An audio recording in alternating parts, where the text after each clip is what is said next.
Thank If you. it's, Hello, everyone. I am Tanvi Shinde. I'm part of the team at Center for Family Business and Entrepreneurship at SPJIMR. It's my absolute pleasure to welcome you all to today's session, the 13th edition of our research presentation series. SPJIMR, established in 1981 in Mumbai, is top-ranked management institute. It is recognized as India's #1 business school by the Financial Times Global Rankings, ranked among the top 5 by Business Today, and rated as level 5 pioneering school by the Positive Impact rating for its societal impact and sustainability achievements. The Center for Family Business and Entrepreneurship empowers leaders with skills, networks, and global perspectives needed for sustainable growth while upholding the strong family values. As part of its commitment to advancing research, CFBE has been proudly hosting the Family Business and Entrepreneurship Research Presentation Series, which fosters insightful discussions on evolving landscape of family enterprises and entrepreneurship. In this session, we are honored to welcome Dr. Miruna Radu-Lefebvre. Dr. Miruna Radu is the Professor of Entrepreneurship and Society Chair at Audencia Business School, France.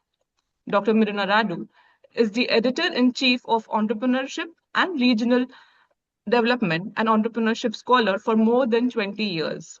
Her research examines legacy, entrepreneurial identity, and leadership transitions in family firms, with a focus on how entrepreneurs and successors construct their realities to navigate identity transformation, gender, and power dynamics. She has published an entrepreneurship theory and practice, Academy of Management Perspective, and organization studies, among others. Topic for today's presentation is conceptualizing and researching legacy through a social constructivist lenses. Please join me in welcoming Dr. Miruna Radu to our 13th edition of Research Presentation Series. We also look forward to everyone's participation in this engaging and insightful discussion. Over to you, Dr. Miruna Radu. Thank you, Tanvi, and thank you, Tulsi, for sending hearts on the screen. It's such a pleasure to connect with you all online, and I'm very grateful for your invitation. I feel honored to be part of this research presentation series, and I will now share my presentation. I don't know how long do you want me to speak? This Because is I a would, 1 hour session. This is a yeah. 1 hour session. So about 35-40 minutes of speaking, and then maybe 15-20 minutes of 15 minutes of. Okay. Yeah. Because as always, I like to be able to discuss with people, and the presentation mode has always its limitations. So now I try to share, but I'm not sure that I am allowed to do so. Can Tanvi share for you? Tanvi, is it possible for you to share for Miruna? Sure, ma'am. Also, Miruna, Dr. Miruna, I have Yes. given the rights for sharing. If you can help me with your PPT, I'll share from behalf. Yeah. So I can try to do it myself in this case. So let's see if I can. So up. I have If you my can email document. it to me, I'll just reshare it on your behalf. Okay. I will share it with you. Yes, what is your address, Tanvi? It's on my Tanvi. Yes. Share it as a PPT.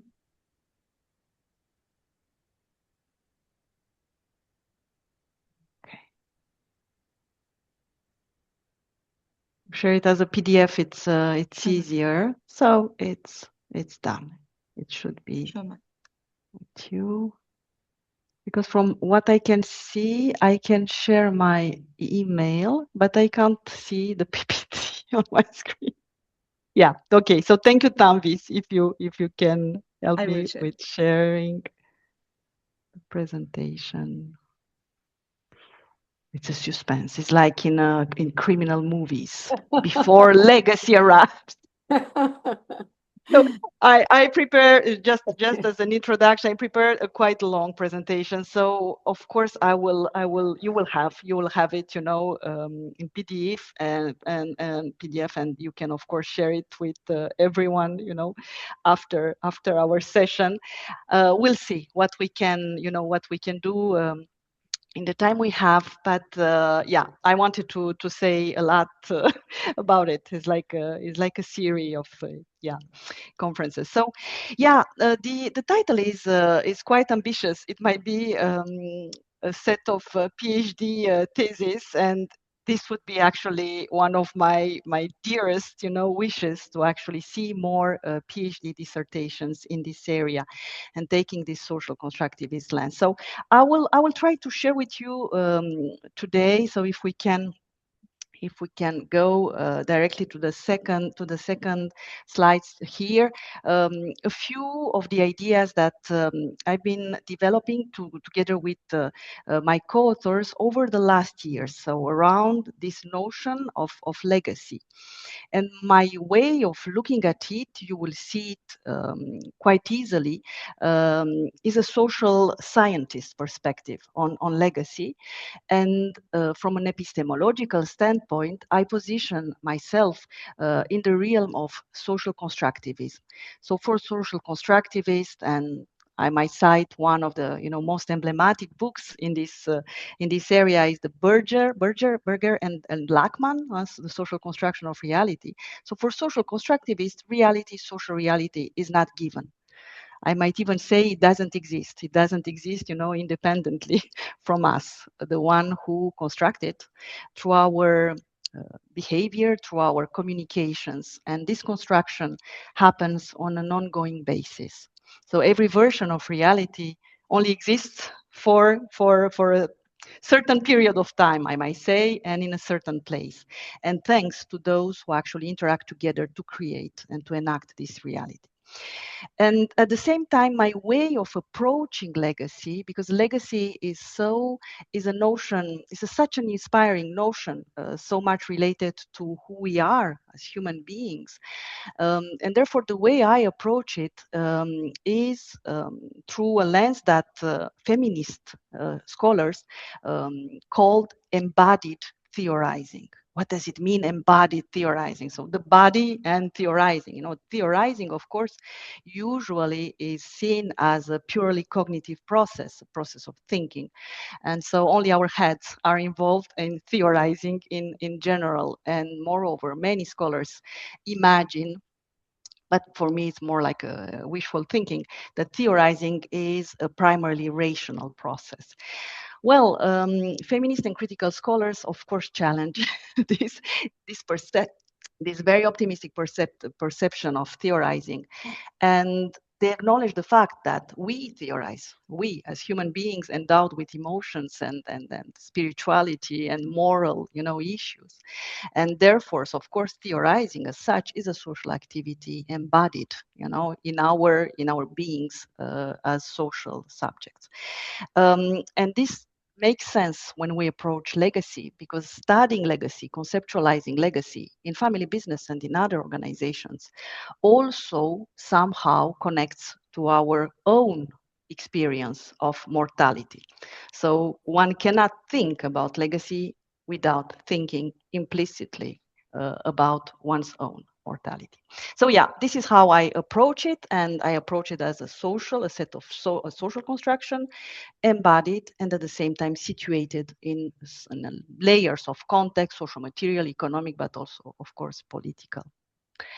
So much for the intro, and I will now jump to the agenda. Thank you. So I will organize my presentation in 3 steps and try to keep the time. So first of all, I will stop and reflect a bit around the notion of legacy. So what is legacy? And I will bring you with me in my own conceptual quest through this notion. Then I will take a look at legacy as social construction. So what does it mean actually studying legacy with a social constructivist lens? What does it mean to approach it as such at the theoretical but also methodological level? So how should we study legacy? How other people already studied legacy? And then I will end with some prospective ideas and suggestions, and I hope that they might bring you a bit of inspiration for your own work. Up, we pass. Thank you for managing this. Okay, so next slide, please. Okay, so this is our first part on the conceptual quest and approaching legacy. And the next slide, I will base actually my presentation on three primary studies that I've been publishing these last years together with several colleagues such as Jim Davis, Bill Gardner, Sarah Jack, Gideon Markman, and Alfredo De Masis. So the first attempt around conceptualizing legacy is the systematic literature review we published in Family Business Review on legacy in family business in 2024.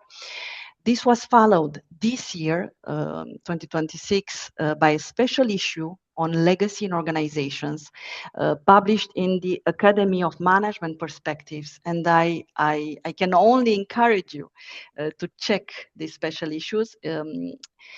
We have 9 papers published in this special issue. I will cite some of them, and I will cite some of the studies, but not all of them. And certainly it deserves a reading. So the paper that I'm citing here is the introduction actually to the special issue, Echoes of the Past. And then the most recent one, which is just has been conditionally accepted in the Journal of Management Studies, is the third, I might say, attempt to theorize legacy. And this is a paper forthcoming on legacy as evaluative authorization, a process theory of divergent organizational trajectories.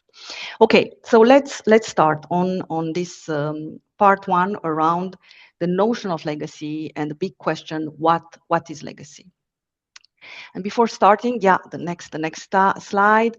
I won't insist on this, but why legacy matters? It matters. Of course, it's a central topic, underlying topic, not only in family business research when we think of about the long-term orientation of these companies, about the transgenerational dimension of these organizations, but it's also a central challenge for families as such, because families are in time and they build legacies over time.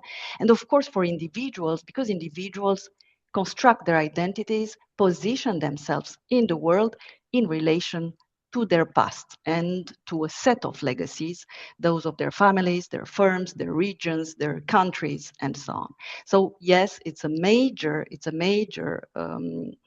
challenge and issue for individuals, families, and organizations. Why is it a challenge? Because there are many uses of legacy in different literatures. There are many intersecting literatures working on legacy in many different disciplinary fields, and all these do not share a common definition of what legacy is, or even a common understanding. So intuitively, of course, they refer to the same construct, but yet they don't share the same understanding. So what we do in all these studies that I've cited is to actually develop such a definition with this social constructivist perspective, defining legacy as a process. And you will see in a few slides the definition that we provided in the Family Business Review paper. So if we start with the dictionary, we should always start with the dictionary, when we wonder what things or notions are. And when we look in English dictionaries, but also any kind of other, dictionary, legacy is defined as a thing, in general, money or property received from someone after they die. And so implicitly, legacy is treated as a thing, as something, a material, tangible, handed down from one generation or from one individual to another, or from one organization to future employees and so on. But to us, this understanding of legacy is quite narrow and might be even misleading. So the way we conceptualize legacy is as an immaterial cognitive, I might say, content. So a set of knowledge, values, norms, and beliefs, which are constructed, generated, encapsulated by legacy senders, and then shared with what we call legacy receivers over time. And these receivers might also, at their own level, not receive legacy as a thing, as a suitcase, but interpret it, make sense of it, and then, of course, use it, accept it, or reject it based on their own objectives in the present. So the essence of legacy, or the spirit, you might say, or the DNA is immaterial. But in order for legacy to travel over time, we need to encapsulate it, and senders and keepers encapsulate it within what we call artifacts. And this is the material infrastructure of legacy, composed of stories, buildings, brands, any kind of rituals, organizational arrangements, and even financial assets and so on. Okay, so all these material assets and infrastructure are not legacy per se. These are the artifacts or the vehicles of legacy. Okay, so this is our primary move, I might say, in terms of conceptualization. We pass, and we suggest scholars to pass from the thing illusion. Things exist in their own way, and legacy, is a thing that people and organizations pass on to other people, other families, other organizations as an inheritance with a passive reception. I receive legacy as such and then pass it on. I pass the baton and so on.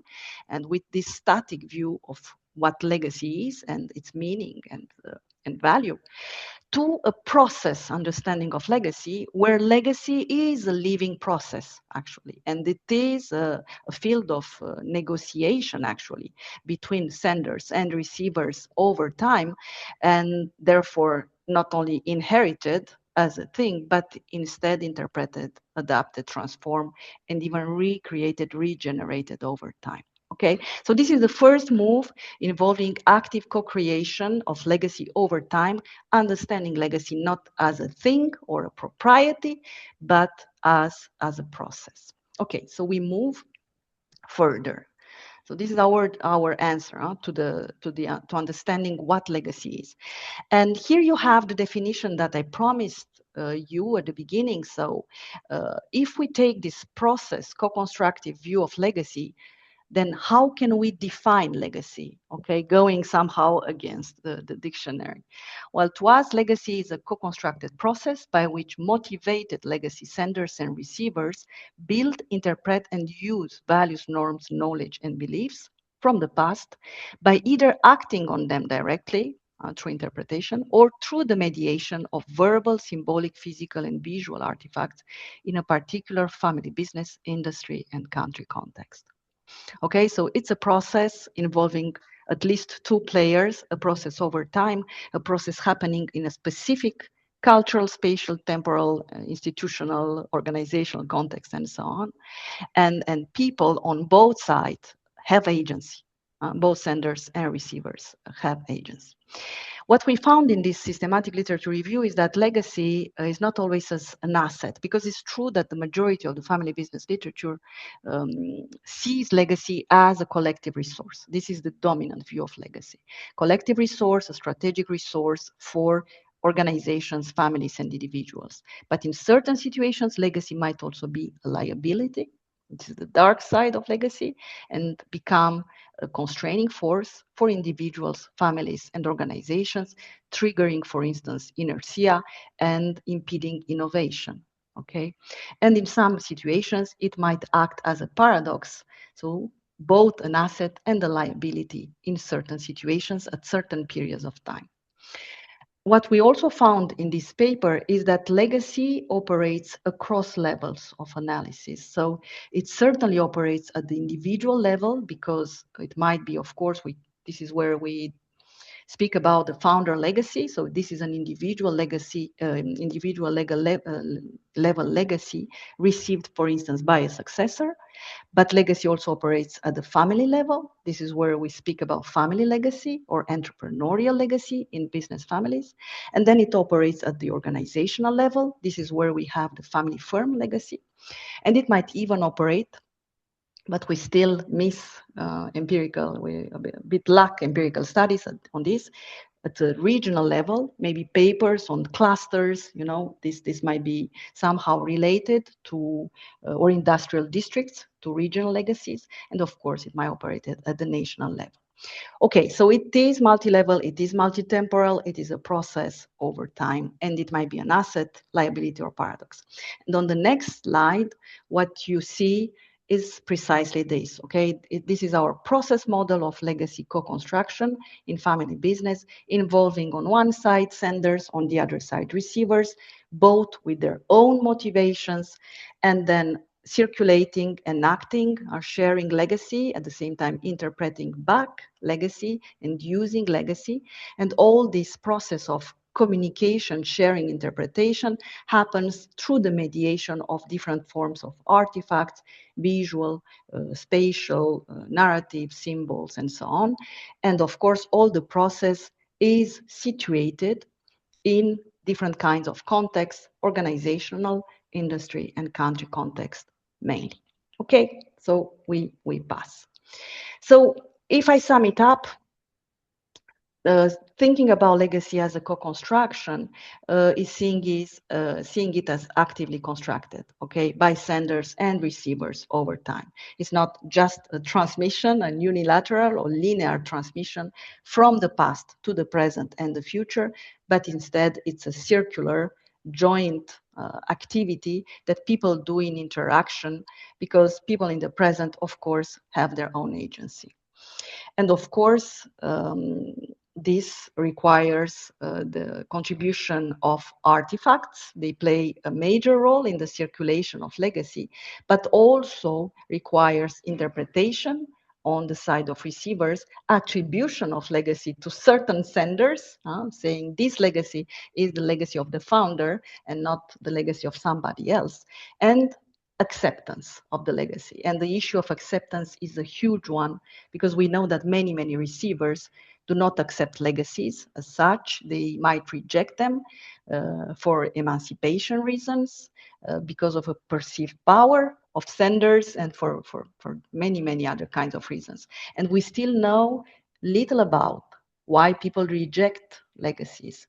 And why people reject negative legacies, okay, might be understandable. But why do they reject positive legacies? This is something we need to understand for sure, more in depth. Okay, so with this, I end, you know, my first part, and what I will show you next is an example, an illustration coming from the Academy of Management Perspective special issue that we just published.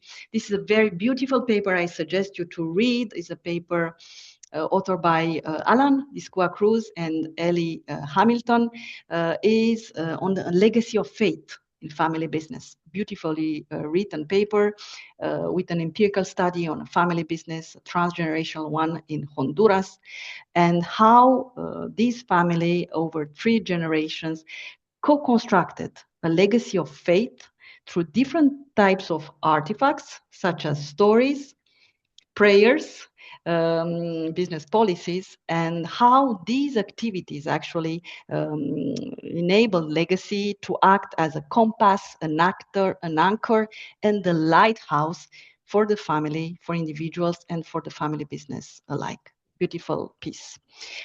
Let's go to the next one. I must run a bit if I want to share, you know, the main ideas. Okay, what I very much like when I see new papers on legacy in press and then published is when they go further, our initial theorizing. And here you have some fabulous examples of papers published in our special issue, Academy of Management Perspectives, which somehow complexify a bit the interplay of senders and receivers. For instance, Ireland and colleagues, they show, based on an empirical study of 4 Pakistani family firms, that actually certain peoples in family firms act at the same time as senders and receivers of legacy. Very interesting. Go and check it and see how they do it. 1 minute. Another paper, and this is a paper of Molly Painter, Daniel Yort, and their co-authors in the context of South Africa, when they show that one entrepreneur, this is Robbie Brosin, acts as a brokering agent connecting different types of legacies, especially in such a challenging, very, very historically charged context as South Africa. And he actually connects not only his own legacy as a founder of a business, but also the legacy, the historical, cultural legacy of the apartheid in Southern Africa, and how, therefore, he acts as broker agent connecting legacies. And another example is the example of Hartwell and his colleagues, again in this special issue, on an empirical study on a Russian bank. This is the Sberbank over 2 centuries, where they show the role of Russian state, or I might say Russian and then Soviet Soviet Union state, acting as a legacy sender for the bank survival. So this is even a more complex play in which there are institutional players acting on the legacy of the bank and orienting its becoming. And we pass. So all this just to say that senders and receivers in our model must be seen really as dynamic and fluid roles, and imagine them as shifting, because those who receive legacy become senders. It's an intergenerational somehow chain in which each individual and family and organization is at the same time in reality a sender and a receiver of different kinds of legacies. And I would like now to make a point on another area which certainly deserves more work, and I'm sure that you, working from what I see in the audience in an Indian context, in an Italian context, you have many, many things to say on this, on legacy as a moral and relational obligation, and this is something we still know little about. We tend to treat legacy either as a thing or as a set of values or as a social exchange process and so on. But in reality, of course, human beings, families, and organizations are moral agents. Okay, and this is at the basis of everything we do in the world, explicitly or implicitly. So what's happening with legacy when legacy becomes a set of moral obligations, especially in a family business context? What are the implications of this conceptualization for people, families, and organizations? And I will give you some examples. People might ask themselves, how should we act to stay true to this legacy? Because we feel loyalty, we feel a sense of duty and self-imposed pressures in relation to the past. People might ask themselves, successors might ask themselves, can I reject this legacy coming from the founder, and at what cost? In terms of perceived image, in terms of reputation, in terms even of business relations, because of course rejecting a legacy might be beneficial at the individual level and seen as a form of resistance and making one's own path into the business. But at the same time, of course, it might be also perceived negatively by the community, by the stakeholders. And then there are many, many of us who might ask themselves, what would my father have thought of us, or my mother, or so on? And this question is actually voiced by one participant in the Pakistani paper I just cited here from the Academy of Management Perspectives issue. And this somehow mirrors this feeling of guilt, embeddedness, gratitude, and at the same time perceived pressure coming from our past, from our ancestors, from our family, which actually constitute the basis of the legacy moral foundation. And we pass to the next slide, okay? And this is just to sum it up. At the phenomenological level, when we studied legacy as a lived experience, indeed, people perceive it as a moral dimension. And this is where we might see both the famous enabling and constraining effects of legacy in the present. And on the next slide, I just put some examples of these enabling and constraining effects of legacy as an asset and as a liability. As an asset, when these moral underpinnings of legacy might be beneficial for, of course, ethical decision making in family firms, for legitimacy issues, for branding and marketing in general, also for innovation. When we speak of innovation through tradition, for instance, Alfredo de Masis and his colleagues, or when we think of organizational continuity.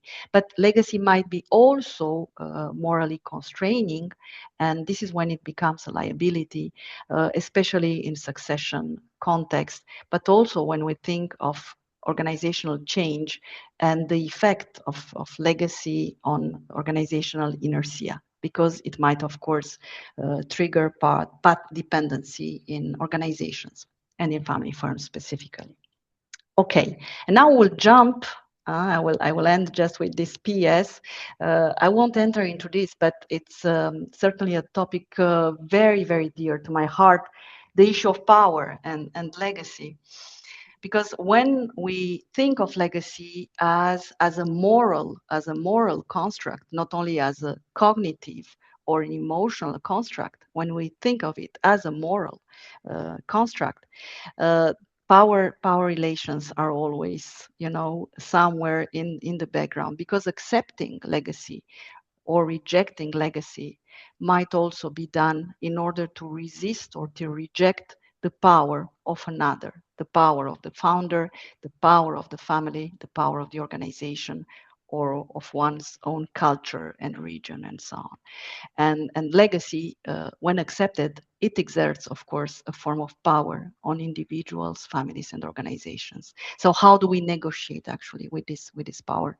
It's a very important issue, but yet to be addressed in future research. Okay, let's go, or let's run. Thank you very much. I hope you are still with me. I'm running fast. Trying to share as much as I can, and now we enter, into more concrete things, I might say. So, okay, if we approach now legacy as a social construction, how can this be done in practice? Okay, and what are the implications for studying legacy? So, for those of you who are not familiar with social constructivism, what I copy-pasted here are some definitions of what a social constructivist approach means. And I will just cite the classic Berger and Lachman explanation.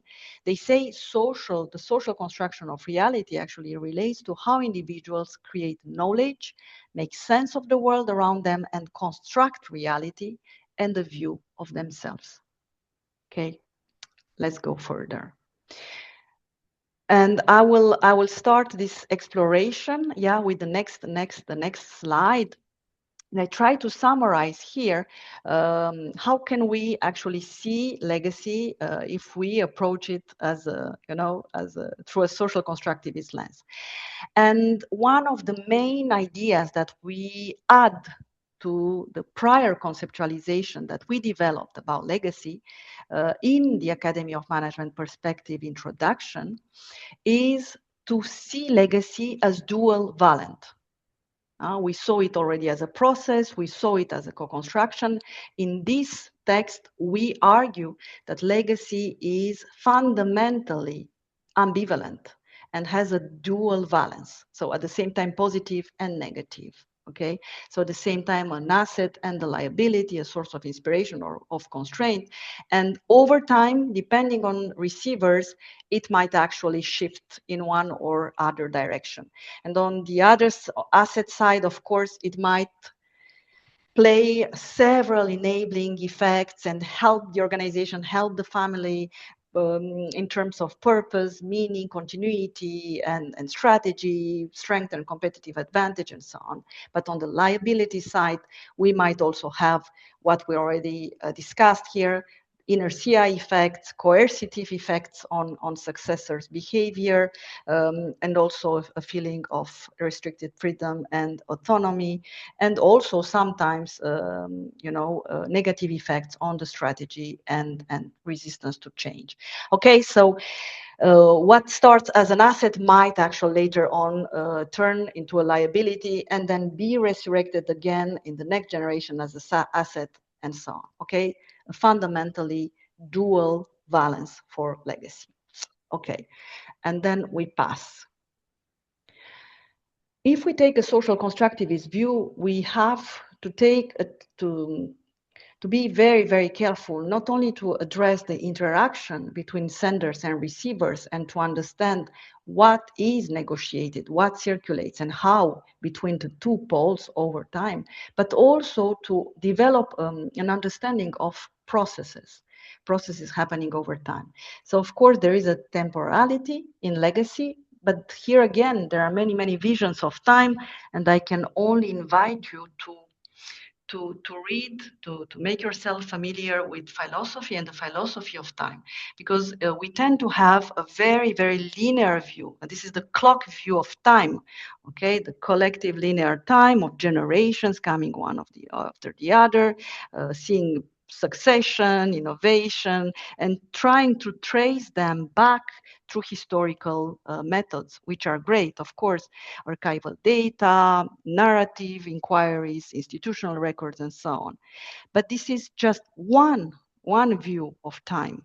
There are other philosophers, and this somehow echoes your own understanding of time in India, Buddhist and Hinduist perceptions of and understandings of time as circular and subjective, when this, what we call phenomenological time, might actually function in very, very different ways. And we know that in our own mind, past, future, and present function in interaction, okay, although we live in the now. And although this is another discussion, we should live in the now, but well, we struggle to do so. So, which means that we should also understand the time of legacy through this internal time perspective, and understand how people actually connect with legacy in their own inner world. And what are, of course, the methodological implications of this? Well, the easiest one is, of course, to focus on archival and historical analysis. We have some beautiful text using such methods in the Academy of Management perspective. One paper, Nicholas Burton and colleagues, and the other one that I've just cited, the Shrebank, so in Russia. So both these papers actually take an archival methodology, but there are other ways of working with time, and this is the paper of Alan and Eleanor, more phenomenological inquiring, in-depth interviews, narrative interviews, in which time is the subjective time of individuals and families. We go.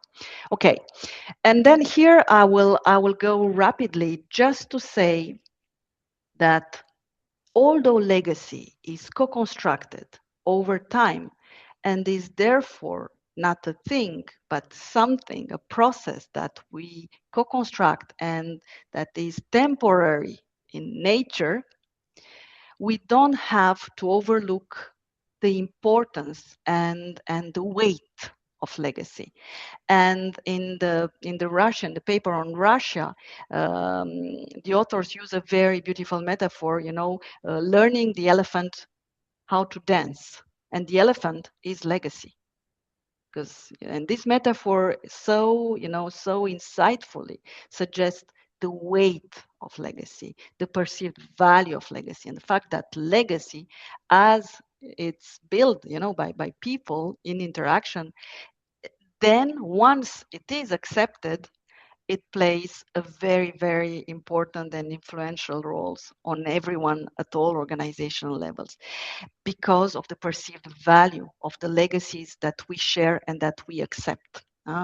And because of their emotional, symbolic value impact, moral impact on everyone. Okay, so yes, it is co-constructed, but co-construction doesn't mean something ephemeral, with no weight on our experience, decisions, and behaviors.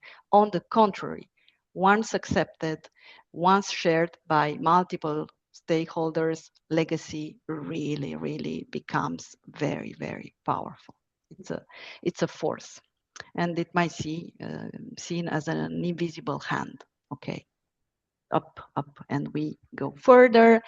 And here again, just also to say, and the main idea that I would like to share here is that because of this weight, because of this power of legacy, the legacy that we co-construct together, these all legacies, all forms of legacy, family legacy, the founder legacy, regional legacies, and so on, have the potential to affect who we are, our identities.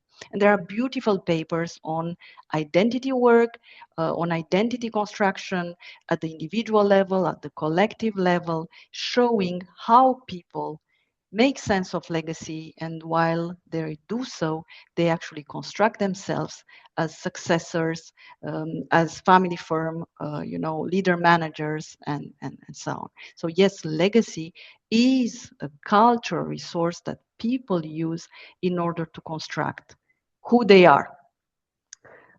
Okay, let's go further. And here, okay, so we saw that legacy affects decisions and behaviors, and it might affect them either through enabling or constraining effects. We saw that legacy has a weight, it's powerful, and play a very important role on individual families and organizations. But at the same time, of course, legacy is a result of love and family firms. It's we might call it a labor of love, because legacy is done in interaction within families, among family members, and then among employees in family firms and so on. So all these spaces have been already theorized as emotional arenas. So we know that emotions and social emotional wealth and so on are at the heart of business families, family firms. But we do not yet explicitly connected, legacy with love. So what does it mean, when we approach both in interaction? Because of course, how people in the present react, interpret, and use legacy depends on their attachment, on their emotional attachment, depends on their identification with certain figures, people, organizations in the past. And the more we love someone, the more we are actually ready to accept and to respect their legacy. So yeah, it's certainly about cognitions, but hot cognitions, what we call in psychology.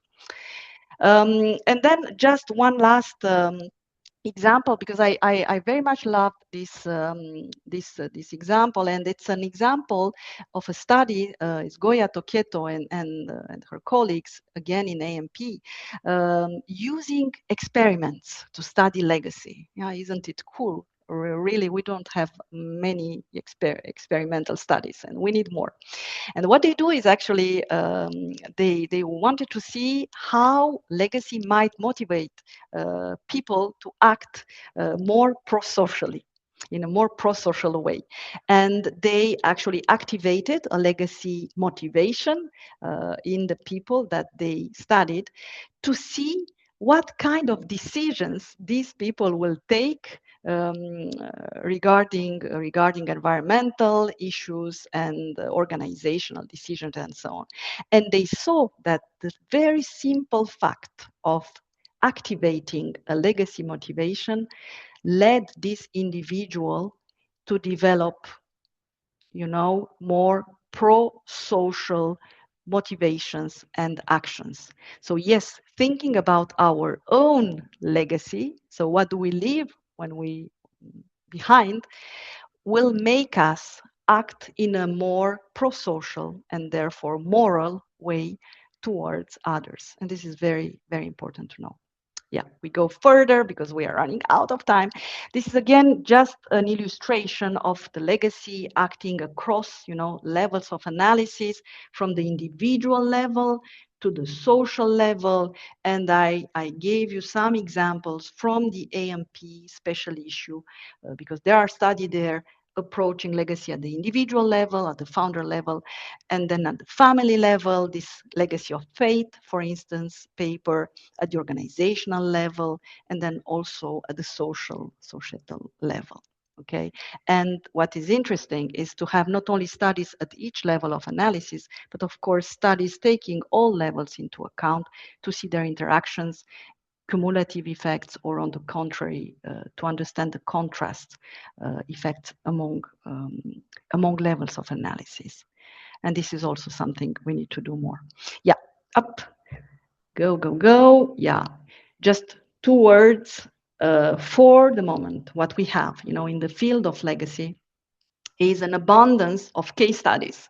But of course, this makes sense so when studying legacy. So many types of case studies, single, in-depth, multiple case studies. So of course, this is the most used methodology in the field of legacy research. But there are other possibilities, combining case studies with an archival approach, a historical case study, for instance, taking phenomenological approaches or narrative approaches, doing longitudinal qualitative case studies design, or as you saw, experimental designs. Why not? And here again, just to show you some examples of alternative, I might say, methodologies that are not yet very much used in this area of research. Joya, so the grounded theory approach, but not, I might say, the classic one, the Glaser and Strauss, but more the constructivist approach of Charmaz.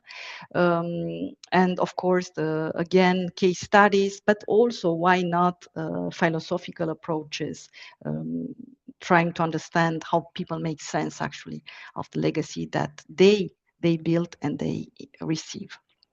And we are now at the end of our intensive sprint. If you're still with me, some ideas for the future research agenda around 5 key questions: the what, the who, the why, the how, and the where and when of legacy. So certainly we need more around the very nature of legacy. We need more research in understanding how these senders and receivers interact and co-construct legacy, why legacies are built, received, accepted, or rejected, how legacy actually circulates among individuals, families, within organizations, regions, and of course, more studies taking context seriously. So what is the impact of the cultural, institutional context on the understanding of legacy in certain parts of the world, in certain organizations?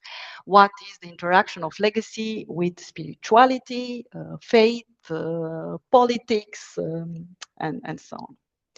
Up. And one last call, and very, very important to me, a call to developing more research around the dark sides and the unintended consequences of legacy. Because for sure, research so far focused on the legacy, legacy's bright side, legacy as an asset. But how about the dark side of legacy as a liability or as a constraint? And Eric Clinton and his colleagues, they have a fabulous paper in the Academy of Management Perspective exactly on this, on legacy as a liability. Very, very interesting study. And of course, other papers in the same special issue show that legacy might actually bias decision making when one thinks about one's own legacy and therefore might act in negative ways in regarding the organization in order to build one's own reputation and act badly on behalf of the organization. There are, of course, lots of power asymmetries in legacy. So who has the power? Who can be an agent when addressing legacy issues?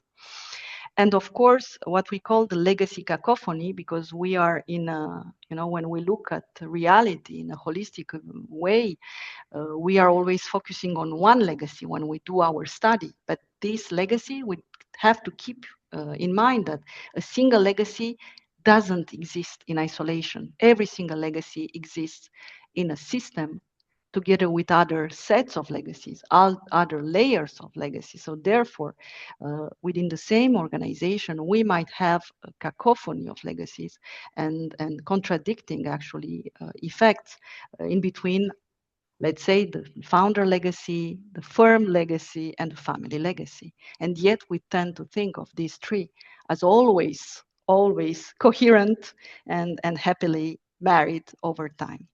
So yes, much more to do around the dark side of legacy.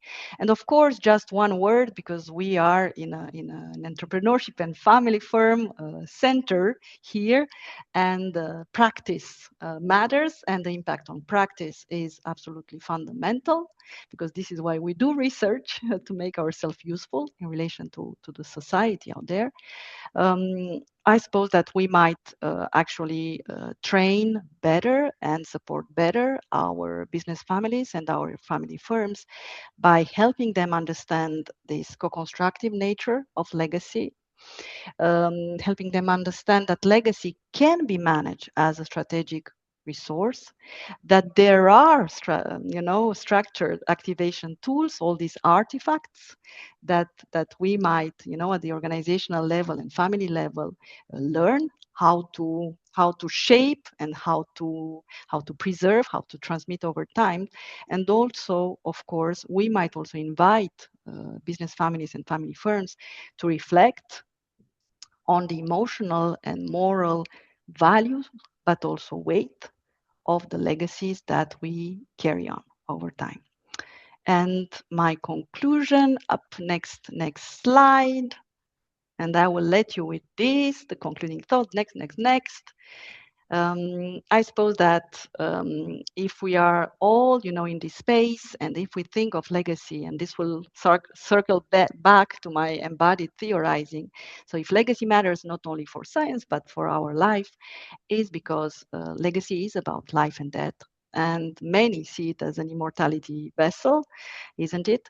And we are all, of course, products of the legacies we received, we accepted, or we rejected, and at the same time, through our very own living as professors, as researchers, we are also shaping our own legacy in the process. So I suppose we all should ask ourselves, what kind of legacies are we building for others, and what do we want to leave behind?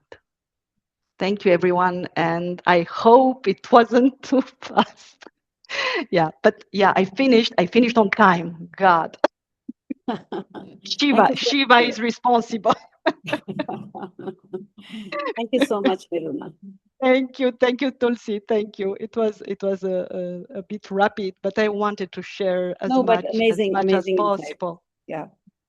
So we'll open it up to a couple of quick questions. Yeah, please go ahead. So I'm getting into another web call in the next 5 minutes, 10 minutes. Yeah. Bhavani, please go ahead. Yeah, okay, thank you. Thank you, Miruna, for your wonderful presentation on a legacy. That is my future research question, which I am developing it for my research. Thank you very much. Yes, so we know that the legacy must be identified and then preserved and then co-created or transmitted to the next level generation. And the ultimate purpose is to take this legacy and spread this legacy to the stakeholders of the family businesses when it comes to the family business. So because this is a question which was coming into my mind when we sit with the clients, and then we see that what type of what do you call the technology will play any role in creating this legacy and taking it to the world. See, I'm sitting in a tier two city, and then if I go and study the legacy, and then how the technology plays important role in this regard. If you have anything, you Yeah, please. you think about AI. Are you thinking about AI or other kinds of technologies? Technology, basically. Yeah.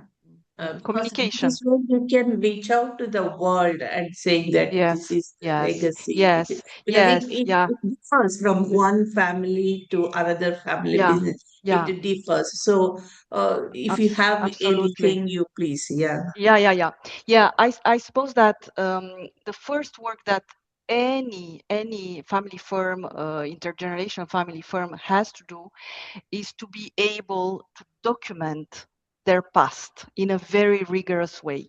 We realize when we visit family firms in France, but I suppose in India is the same, that family firms often, develop a culture based on orality and modesty, humbleness, and therefore they don't keep things.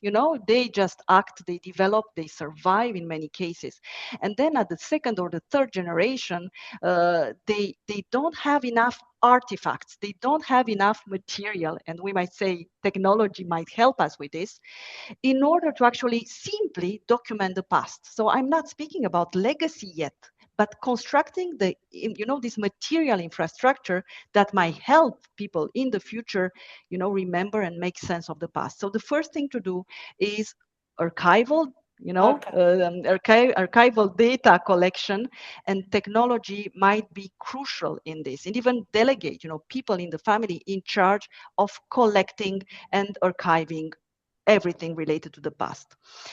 The second issue is the classic, what we know already, intergenerational communication, but it's so easy to say and then so challenging to do. Okay, at the level of the family, at the level of the organization, but also orchestrating communication with business partners and the region.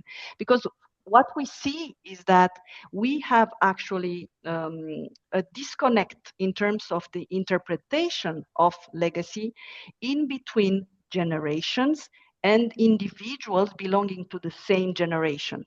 So if this is the case, you can imagine how difficult it is later on to share this legacy with the employees and to business partners and to the region. So archival is one thing, at least we have the same material around what happened in reality, facts, but then we sit together as a family, we sit together as an organization, and then we share our interpretation of all these artifacts and then build a common understanding, this co-construction move. And once we are sure that we all agree, we accept it, we embrace it, we feel it fits who we are, who we want to be as an organization, we transform it into a strategic resource. And this is when communication, but also marketing and strategy in general might actually develop. So because we might actually change the strategy in order to actually fit this common understanding of legacy, and then use technology, different kinds of technology, to share this understanding with the world. And what is very important once we did this is that we do need to do it over time. We can't just share it once, because if co-construction is a dynamic process, we have to maintain the legacy maintenance work, I might call it.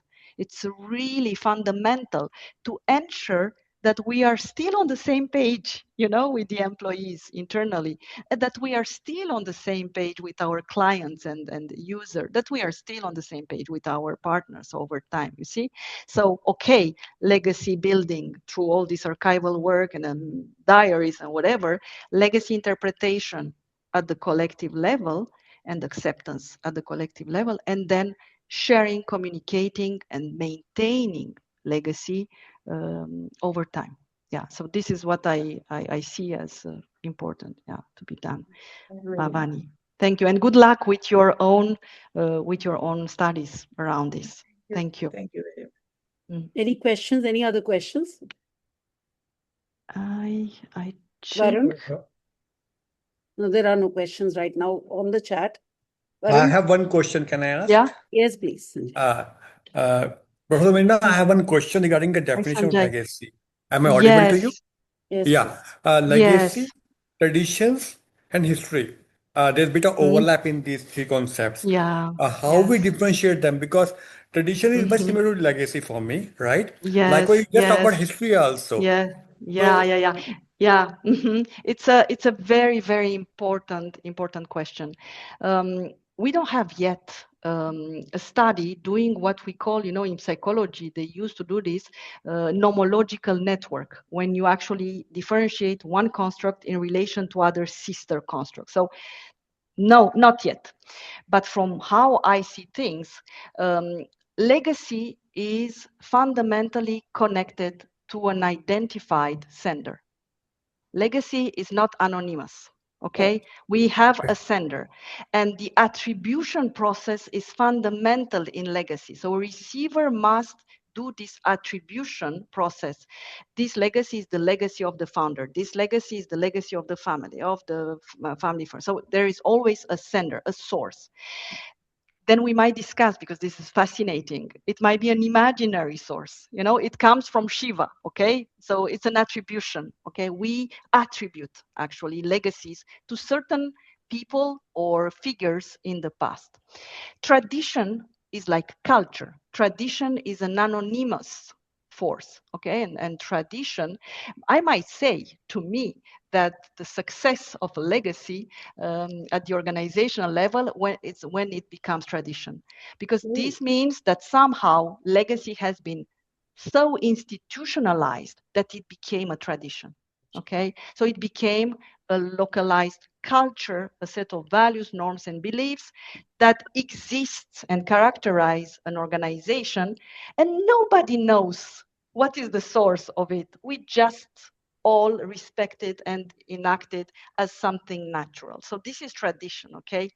Whereas legacy is still, we have this attribution, actually, like a line, like an imaginary line, where there is a source I can identify. And it's still in the process of being institutionalized. Institutionalization is really the last stage of the legacy process. Okay, but once it's done, it might become a tradition if we are lucky enough. Very nice. I think, thank you so much, Miruna. Thank you. We are really running out of time, but maybe I will catch up with you on another very interesting aspect that you spoke about, which was the entrepreneurial legacy at a cluster level. Yes. Or at the national level. Now, these are very interesting topics, and this is something which I've been mulling over. But legacy is again something I'm also working on, and really thank you so much, Miruna. So glad to hear it. Tulsi, thank you again for your kind invitation. I hope the audience it was brilliant. It was a brilliant useful, and hope to see you again soon in person and to see you all again. Yes. All right. Bye-bye. Wish you a nice evening. Thank you. Varun, who's here. Thanks, Varun. Yeah, you're welcome. It's lovely meeting. Thank you. Thank you, everyone. Bye-bye. Bye. Thanks to all of you. Thank you.